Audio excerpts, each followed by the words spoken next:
बलूचिस्तान की आज़ादी के लिए बड़ा आंदोलन हो रहा है। बलूचिस्तान के लोगों के साथ पाकिस्तान की तरफ से किए जा रहे अत्याचार के खिलाफ अब बलूचिस्तान जो है वो एकजुट हो रहा है। वैसे तो बलूचिस्तान पाकिस्तान का ही एक प्रांत है, लेकिन यहाँ के लोग पाकिस्तान की सरकार के बिल्कुल खिलाफ है। ऐसा क्यों है, आइए समझते हैं हमारे एक्सपर्ट अमित बंसल जी से। अमित जी, आपका बहुत बहुत स्वागत है। शुक्रिया सर, हम सुनते रहते हैं कि बलूचिस्तान में अभी धमाका हुआ, जो पाकिस्तान की सेना है वो बलूचिस्तान के लोगों के साथ अत्याचार कर रही है। इस सब की जड़ क्या है? देखिए, बलूचिस्तान में जो इस तरह की अनरेस्ट था वो पहले भी था, आज नहीं है जी। 1948 में जब से बलूचिस्तान का मर्जर पाकिस्तान के साथ हुआ तब से छोटे मोटे अनरेस्ट चलते रहे हैं। लेकिन अब पिछले कुछ दिनों में, और पार्टिकुलरली अगर मैं कहूं कि 2021 के बाद से जी। बलूचिस्तान में जो मूवमेंट है, जो लोगों का मूवमेंट है, जो विद्रोह है एक तरह से मैं कह सकता हूँ पाकिस्तानी सरकार के खिलाफ, वो बहुत ज़्यादा इंटेंसिफाई हो गया है। और इतना इंटेंसिफाई हो गया है कि लगभग ऑन एन एवरेज, अगर मैं पिछले एक वर्ष का एवरेज निकालूं तो लगभग एक हफ्ते में 2 हमले हो रहे हैं। जो कि अपने आप में बहुत बड़ी चीज़ है। अब बात करते हैं इस समस्या की कि समस्या आई कहाँ से। बिल्कुल। उसके मल्टीपल रीजंस हैं। जो भी समस्या किसी जगह होती है उसका अल्टीमेटली कारण जो होता है वो पॉलिटिकल या डिस्क्रिमिनेशन का कारण होता है, और कोई नहीं होता। चाहे आप किसी भी दुनिया की किसी भी समस्या को ले लें, तो यहाँ भी यही बात थी। जब 1948 में मर्जर हुआ, जो उस समय में इसको कालात की बोलते थे, खाना तो कालात। अच्छा। और छोटे मोटे और रियासतें थी। जब उनका मर्जर हुआ पाकिस्तान के साथ, तो कुछ शर्तें दी गई, कुछ उनको प्रॉमिस किए गए, जैसे कि उनको ऑटोनॉमी दी जाएगी, लिमिटेड ऑटोनॉमी की बात हुई, कुछ डेवलपमेंट की बात हुई, उनको कुछ रिप्रेजेंटेशन की बात हुई, पर वो वादे पूरे नहीं किए गए। जैसे कि जब ऑटोनॉमी की बात थी तो अब हम बात करते हैं नॉर्थ वेस्ट फ्रंटियर प्रोविंस की। वहाँ पर भी ट्राइबल्स हैं, बलूचिस्तान में भी ट्राइबल्स हैं। तो नॉर्थ वेस्ट फ्रंटियर प्रोविंस में जहाँ पश्तून्स थे वहाँ तो लिमिटेड ऑटोनॉमी दी गई, बट बलूचिस्तान में ऑटोनॉमी नहीं दी गई। दूसरी बात आती है डेवलपमेंट की। अगर आप ज्योग्राफिकली देखें तो बलूचिस्तान पाकिस्तान का सबसे बड़ा प्रदेश है जी, सबसे बड़ा प्रदेश है। पाकिस्तान के जितने भी नेचुरल रिसोर्सेज हैं उसका लगभग 60 से 70% बलूचिस्तान के अंदर है। और जितने भी बाकी चीजें हैं, और अपने आप में बहुत बड़ा इलाका है, रिसोर्सेज हैं। पर अगर आप पाकिस्तान की नेशनल असेंबली को देखेंगे, पाकिस्तान की नेशनल असेंबली में कितनी सीटें हैं? 336। अब उन 336 में से एक छोटा सा पंजाब प्रांत है, वहां कितनी है? 173। ठीक है। नंबर 2 प्रांत है इनका सिंध, उसमें कितनी है? 75। नंबर 3 है खैबर पख्तूनवा, वहां कितनी है? 55। बट आपको ताज्जुब होगा कि 336 सीटों की नेशनल असेंबली में बलूचिस्तान के पास केवल 20 सीटें हैं, जो कि सबसे बड़ा जी, आपने बताया। तो रिप्रेजेंटेशन नहीं है। लगातार लोगों को हरेस किया जा रहा है, लगातार लोगों के जो रिसोर्सेज उनको किया जा रहा है। और जब से सीपैक आया, चाइना पाकिस्तान इकोनॉमिक कॉरिडोर, तो इसके नाम से लोगों का शोषण और बहुत ज़्यादा बढ़ गया। हम बात करेंगे शोषण के बारे में भी जी। और जब लोगों ने आवाज़ उठाई तो उनकी आवाज़ को, अगर आइडियली अगर जब लोग आवाज़ उठाते तो आपको उनको बुलाना चाहिए, आप बैठिए, बात करिए, बात करके उसको रिजॉल्व करिए। बट चूंकि पाकिस्तान में मिलिट्री की गवर्नमेंट रही तो उन्होंने हर चीज़ को बंदूक के थ्रू सॉल्व करने की कोशिश की जी। छोटा सा भी कोई अगर अनरेस्ट होता था तो गोलियां चला देते थे, लोग मारे जाते थे। तो जब आप लगातार बलपूर्वक किसी भी मूवमेंट को सप्रेस करने की कोशिश करेंगे तो वो काबू से बाहर हो जाएगा, और यही आज की डेट में बलूचिस्तान में हो रहा है। बिल्कुल। देखा जाए अगर कि पाकिस्तान पर ये गंभीर आरोप भी लगते आए हैं कि उसने बड़ी संख्या में बलूचिस्तान के जो मानवाधिकार हैं उन पर हनन किया और स्थानीय निवासियों का शोषण किया। ये कितना सच है, आपको क्या लगता है?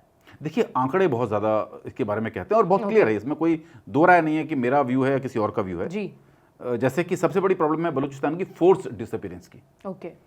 जिस किसी शख्स ने, चाहे वो सोशल एक्टिविस्ट हो, चाहे वो जर्नलिस्ट हो, चाहे वो स्टूडेंट लीडर हो, चाहे वो पॉलिटिकल लीडर हो, चाहे वो विमेन लीडर हो, जिस किसी ने भी पाकिस्तान के खिलाफ थोड़ी सी भी आवाज़ उठाने की कोशिश की जी, उसको या तो मार दिया गया या फिर वो गायब कर दिया गया। Force disappearance. उनको लगातार, और लगभग आज की डेट में जो आंकड़े अगर हम देखते हैं तो 5000 से ज़्यादा ऐसे लोग हैं जिनका कुछ अता पता ही नहीं है, जिनको पिछले 15 से 20 सालों में गायब कर दिया गया उनकी जगहों से, और उनका कुछ नहीं पता। कई जगह तो पूरे के पूरे परिवार लापता हैं। तो अब किसने इन 5000 लोगों को किया, मारा है कहाँ पर, वो पाकिस्तान से बाहर तो जा नहीं सकते। तो ये एक बड़ी चीज़ है। दूसरी चीज़ है किलिंग्स। एक बहुत बड़ी तादाद में बलोच एक्टिविस्ट हैं जिनकी बहुत लंबी लिस्ट है, बहुत लंबी लिस्ट है, और शायद वो तादाद भी 2000 के आसपास होगी, जिन्होंने पाकिस्तान के खिलाफ आवाज़ उठाई और उनको मार दिया गया, और उनको डायरेक्टली मारा गया। एक तो होता है सेना ने मारा या पुलिस ने मारा, एक होता है कि राह चलते किसी व्यक्ति ने गोली मार दी। अच्छा। और वो कातिल कभी पकड़े नहीं गए।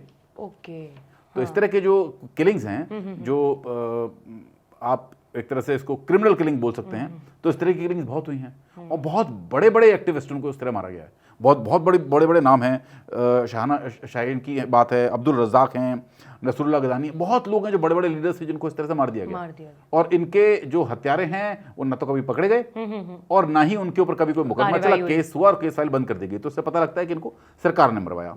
और कई सारे बार प्रदर्शन हुए, वहां पर प्रदर्शनकारियों के ऊपर गोलियां चला दी गई, प्रदर्शनकारियों के ऊपर बल प्रयोग हुआ। तो लगातार लोगों को दबाया जा रहा है। तो देखिए, जैसे मैंने पहले प्रश्न के उत्तर में आपको बताया कि एक तो रिप्रेजेंटेशन नहीं था, बिल्कुल, दूसरी बात जो विद्रोह थे या जो आवाजें थी, विद्रोह तो खैर बाद में शुरू हुआ, उनको बहुत दबाया नहीं गया, उनको ब्रूटली सप्रेस किया गया बलपूर्वक।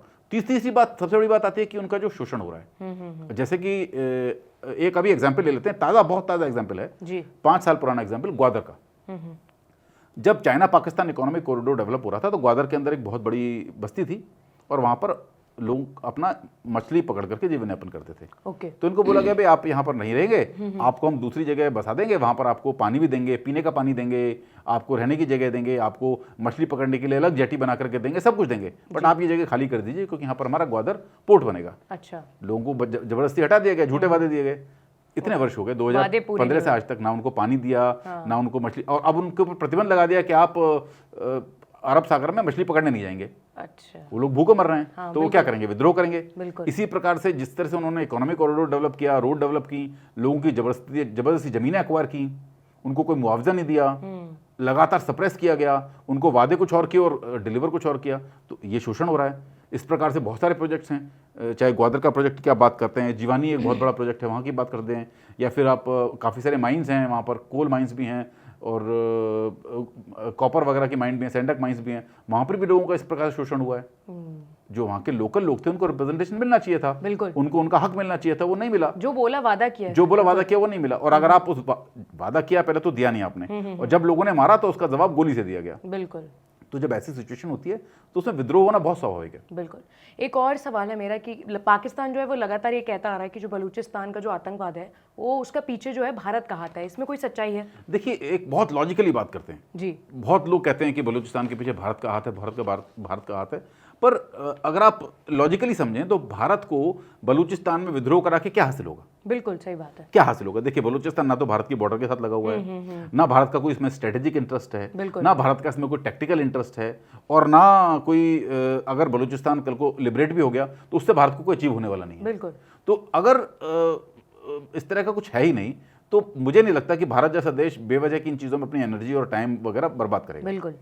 तो ये कहीं इसका कोई लॉजिक नहीं है, ज्योग्राफिकली भी कोई चीज़ नहीं है। तीसरी चीज़, अगर आप वहाँ के लोगों से कनेक्टेड हैं, देखिए आपका कनेक्ट या तो रिलीजन के बेस पर होता है, या आपका कनेक्ट स्पिरिचुअल बेस पर होता है, या आपका कनेक्ट कल्चर के बेस पर होता है। तो बलूचिस्तान के केस में ना तो हम स्पिरिचुअली कनेक्टेड हैं, ना हम कल्चरली कनेक्टेड हैं, ना हम रिलीजियस बेस कनेक्टेड हैं। तो इस केस में जब कोई कनेक्शन नहीं है, ना ज्योग्राफिकल कनेक्शन, तो मुझे नहीं लगता कि इस तरह का कोई लॉजिक है, और पाकिस्तान आज तक इन बातों को प्रूव नहीं कर पाया। बिल्कुल। बेवजह हाँ, जैसे कमांडर कुलभूषण जाधव वाले मामले में उसने कुछ बयान जारी किए, बट वो भी प्रूव नहीं हो पाई क्योंकि वो चीज़ें उसके अगेंस्ट जा रही हैं। In fact international court of justice ने भी कहा कि उनको पाकिस्तान से कहीं बाहर से अरेस्ट करके पाकिस्तान में अरेस्ट दिखाया गया। तो ये सब चीज़ें बहुत पाकिस्तान के खुद के स्टेटमेंट कंट्राडिक्टरी हैं, और केवल अपनी नाकामी को दबाने के लिए वो ऐसी बात कर रहा है कि इसमें भारत का हाथ है। अगर हम ये देखें, आपने बात कही कि भारत का इसमें कोई हाथ नहीं है, पर जैसे हमले वहाँ हो रहे हैं ऐसा लग रहा है कि किसी न किसी का हाथ है। आपको क्या लगता है? देखिए, ये तो सारा का सारा इतिहास, अगर हम इसकी हिस्ट्री पढ़ेंगे जी, 1948 में जब से बलूच मूवमेंट शुरू हुआ, बलूचिस्तान की जो कनेक्टिविटी है वो है अफगानिस्तान के साथ बहुत क्लोजली। ओके। अफगानिस्तान का कंधार और बलूचिस्तान का क्वेटा, दोनों बहुत एक दूसरे के कॉम्प्लीमेंट्री सिटीज हैं। आज़ादी के पहले या जब अफगानिस्तान और पूरा ब्रिटिश एम्पायर था तो उस समय में कंधार और क्वेटा की कल्चर में कोई बहुत ज़्यादा फर्क नहीं था। ये पहला फैक्टर है। दूसरा फैक्टर, हम अगर हिस्ट्री में जाएं तो 70s में एक अफगानिस्तान के शासक थे जिनका नाम था मोहम्मद दाऊद खान। वो तो एक्टिवली बलूच इंसर्जेंट्स को सपोर्ट करते थे। उन्हीं के शासनकाल में जो बलूच मूवमेंट था वो आर्म मूवमेंट बना। उन्होंने अपने इलाके में बहुत सारे कैंप्स बनाए हुए थे जिसमें वो बलूच लोगों को ट्रेनिंग देते थे, लगातार वो ट्रेनिंग देते थे। बाद में धीरे धीरे जैसे सोवियत अफगान वार शुरू हुआ, सोवियत संघ को हटाने के लिए जो सब चीज़ें शुरू हुई वो तो खैर बात की बात है, वो 20-25 साल तक चीज़ें चली, और उसके बाद भी बीच में जब जहाँ मौका मिला वहाँ अफगानिस्तान के लोगों ने सपोर्ट किया, और लगातार ये चीज़ें सपोर्ट होती रही हैं। अगर हम बलूचिस्तान की बात करें बलूचिस्तान का जो आतंकवाद है, आपको लगता है कि कहीं ना कहीं वो भारत पे कोई प्रभाव डाल सकता है? देखिए, भारत पर प्रभाव अलग अलग केसों में डाल सकता है। कैसे? हम्म। देखिए, आतंकवाद कभी भी गुड और बैड नहीं होता। बिल्कुल। आतंकवाद हमेशा बैड ही होता है। आतंकवाद होता है। आज अगर बलूचिस्तान में आतंकवाद पनप रहा है तो वहाँ आतंकवादी भी पनपेंगे, रेडिकलिस्ट भी पनपेंगे। बिल्कुल। अगर बलूचिस्तान में वो सैचुरेट हो जाएंगे तो बाहर भी निकलेंगे, और बाहर निकलेंगे तो उनके पास फिर एक बहुत लिबरेटिव टारगेट है इंडिया में भी आएंगे। तो अभी ऐसे हालात नहीं है, लेकिन हो सकता है कि ये अगर आतंकवाद किसी रिलीजियस एंगल को पकड़ ले, जैसे कि रिसेंटली अभी कुछ रिपोर्ट्स आई थी कि इस्लामिक स्टेट इन खुरासान जो है, उनके कुछ कैंप्स हैं बलूचिस्तान इलाके में, वो भी अपना इन्फ्लुएंस फैलाने की कोशिश कर रहे हैं। तो वो तो बात करते हैं गजवा हिंद की। तो अगर उन्होंने बलूच लोगों को गजवा हिंद में शामिल कर लिया तो फिर इंडिया के ऊपर खतरा हो जाएगा। बिल्कुल। अगर बलोच आतंकवादियों का और भारत विरोधी ताकतों का मेल हो गया तो दिक्कत हो जाएगी। ठीक है। और जैसे कि अभी बात आप कर रहे थे, मुझे बात याद आई, आपने कहा कि बाहरी इलाके की बात। बिल्कुल। अभी रिसेंटली 2018 में और 2019 में दो बड़े इंसिडेंट्स हुए जी। कंधार, जो कि अफगानिस्तान का पार्ट है, ओके। दिसंबर 2018 में और उसके बाद मई 2019 में दो बहुत बहुत सीनियर बलोच नेता, उनको असैसिनेट किया गया कंधार के अंदर। ओके। उनकी टीम्स के साथ में एक बॉम्ब ब्लास्ट में मारे गए और एक असैसिनेशन में मारे गए। अगर अफगानिस्तान के लोग या अफगानिस्तान की सल्तनत, अफगानिस्तान के पावरफुल लोग वो बलोचियों की मदद नहीं कर रहे हैं, तो फिर ये लोग कंधार में क्या कर रहे थे? तो इससे प्रूव होता है कि उनकी मूवमेंट है। और रही बात अब इंडिया के ऊपर इफेक्ट की, तो चूंकि अफगानिस्तान के जैसे कि अफगानिस्तान के जो एक्सट्रीमिस्ट ग्रुप्स हैं उनकी कनेक्शन और बलोचों का कनेक्शन है ऑलरेडी, तो इसका इम्पैक्ट कभी ना कभी पड़ सकता है, क्योंकि आतंकवाद तो खत्म होना चाहिए, चाहे अच्छा या बुरा है, चाहे बलूचिस्तान में है, कश्मीर में है, वो कहीं ना कहीं खत्म होना चाहिए। आपको क्या लगता है जो बलूचिस्तान जो है वो अब एक दूसरा बांग्लादेश बनने जा रहा है, ऐसा लगता है आपको? जी हाँ।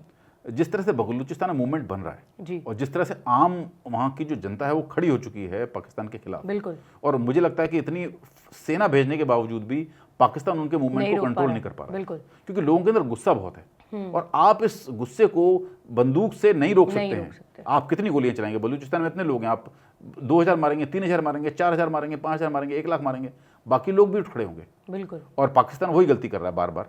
आप उन मूवमेंट को, आप उनको प्रॉपर रिप्रेजेंटेशन दीजिए ना, आप उनको प्रॉपर मुआवजा दीजिए, आप उनको प्रॉपर सेटलमेंट दीजिए, आप उनको उनका हक दीजिए। आप वो देने की बजाय उनको गोली दे रहे हैं, उनको गोलियां मार रहे हैं। तो ये मूवमेंट तो धीरे धीरे, यही चीज़ उन्होंने 1971 में की थी। 1971 में जब सेम, आप दोनों में आपको बहुत सिमिलरिटी दिखती है। 1971 में जब मुजीबुर रहमान जीत करके आए तो कायदे में उनका हक मिलना चाहिए था, उनको पाकिस्तान का प्रधानमंत्री बनाना चाहिए था। बिल्कुल। पर पाकिस्तान ने कहा नहीं भाई, हम नहीं बनाएंगे इनको प्रधानमंत्री, हम एक बंगाली को कैसे एक्सेप्ट कर सकते हैं। उसके बाद की आपको घटना पूरी पता है, शेख मुजीबुर रहमान को कैद कर दिया गया, कैद कर लिया गया तो उनके खिलाफ पूरे बांग्लादेश में विद्रोह शुरू हुआ। यहाँ भी यही हालत है, वहाँ वो कहते थे हम बंगालियों को उनका हक नहीं देंगे, यहाँ ये कहते हैं हम अब बलूचियों को उनका हक नहीं देंगे। बिल्कुल। तो जिस तरह से मूवमेंट, ये दोनों के दोनों पैरेलल मूवमेंट बिल्कुल सेम हो रहा है और बिल्कुल सेम टू सेम हो रहा है। Only thing is that yes, जहाँ बांग्लादेश की बात थी तो वहाँ हमारा सपोर्ट था, भारत का बहुत सपोर्ट था, क्योंकि हमारी उनसे ज्योग्राफिकल और कल्चरल और रिलीजियस कनेक्टिविटीज़ हैं। बिल्कुल। बट बलूचिस्तान के केस में नहीं। बिल्कुल। कल पाकिस्तान का सर इंडिपेंडेंस डे है, आप पाकिस्तान को कुछ कहना चाहेंगे? देखिए, पाकिस्तान के लिए मैं या पूरा विश्व में कोई भी है, उन सबका पाकिस्तान के प्रति एक ही संदेश है। मैं पाकिस्तान को ये कहूँगा, भाई आप पहले दुनिया के जो टॉप आतंकवादी गुट हैं उनकी लिस्ट बनाएं, चाहे अलकायदा हो, चाहे इस्लामिक स्टेट हो, चाहे तालिबान हो, चाहे लश्कर तैयबा हो, चाहे हिजबुल मुजाहिदीन हो। फिर आपको पता लगेगा कि इसमें से सारे के सारे जो आतंकवादी गुट हैं वो आप ही की सरजमीन पर पैदा हुए हैं। अलकायदा की पैदाइश भी पेशावर की है, इस्लामिक स्टेट भी कायदे में वो यहीं पैदा हुआ। तो आपने इन सब मॉन्स्टर्स को पैदा किया है और बना दिया है। हाँ, बना दिया है। और आपको उस समय लगा कि ये जो टेररिज्म है, गुड टेररिज्म, बैड टेररिज्म। तो पाकिस्तान के लिए संदेश केवल ये देखो भाई, दो चीजें हैं। एक तो आपको ये गुड टेररिज्म, बैड टेररिज्म की थ्योरी को छोड़ना पड़ेगा। Everywhere terrorism is a bad terrorism, number 1। Number 2, अगर पाकिस्तान को सुधारना है और अगर आप चाहते हैं कि पाकिस्तान आपका तरक्की करे और आप चाहते हैं कि पाकिस्तान इस तरह से $1-1 मिलियन के लिए कटोरा लेकर के भीख ना मांगे, तो आपको कुछ ना कुछ अपनी फौज का करना पड़ेगा। क्योंकि पाकिस्तान में केवल एक ही ऑर्गेनाइजेशन मजे कर रही है, वो है फौज। उसके अलावा बाकी सब भूखों मर रहे हैं। बिल्कुल। और फौज क्या करती है, लोगों के दिमाग में डर बैठा देती है, कभी हिंदुस्तान का, हम कश्मीर लेंगे, उस बहाने अपना, और केवल आप बहुत सारे एग्जांपल हैं यार, फौजी फाउंडेशन है और डिफेंस हाउसिंग DHA सोसाइटीज हैं, दुनिया भर की बनी हुई हैं। केवल मलाई अगर पाकिस्तान में कोई खा रहा है तो वो फौज है। और ये चीज पाकिस्तान की आम जनता को समझ में आना चाहिए। वो आपका बेवकूफ बना रहे हैं। बिल्कुल। आपको एक पाकिस्तान में ट्रू डेमोक्रेसी लानी पड़ेगी, ट्रू डेमोक्रेसी ले आइए और आतंकवाद में गुड टेररिज्म और बैड टेररिज्म का अंदर छोड़ दीजिए। Every terrorism is bad terrorism. तो आप देखेंगे कि आपका मुल्क कैसे तरक्की करेगा। बिल्कुल। दिन दुनी रात चौगनी तरक्की करेगा, दुनिया के पटल पर पहचाना भी जाएगा, लोग आपको रिकॉग्नाइज भी करेंगे और लोग आपकी इज्जत भी करेंगे। आज कोई इज्जत नहीं करता पाकिस्तानी की। बिल्कुल जी। बलूचिस्तान और पाकिस्तान के मुद्दे पे आपने इतनी अच्छी जानकारी दी, आपका बहुत बहुत धन्यवाद। शुक्रिया। ऐसी और भी जानकारी के लिए, देश और दुनिया की तमाम खबरों के लिए देखते रहें जी न्यूज़।